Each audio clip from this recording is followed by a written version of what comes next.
Hello everybody, and once again welcome back to Tech and AI YouTube channel. Today in this video I'm going to show you how you can make your arms Skinnier in FaceTune app, so make sure you follow my step till the end.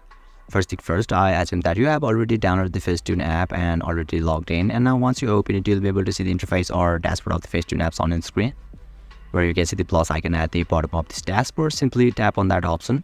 And now you can choose any of the photos from this library, so simply tap on any of this photo and you can see the retouch option at the bottom of the screen.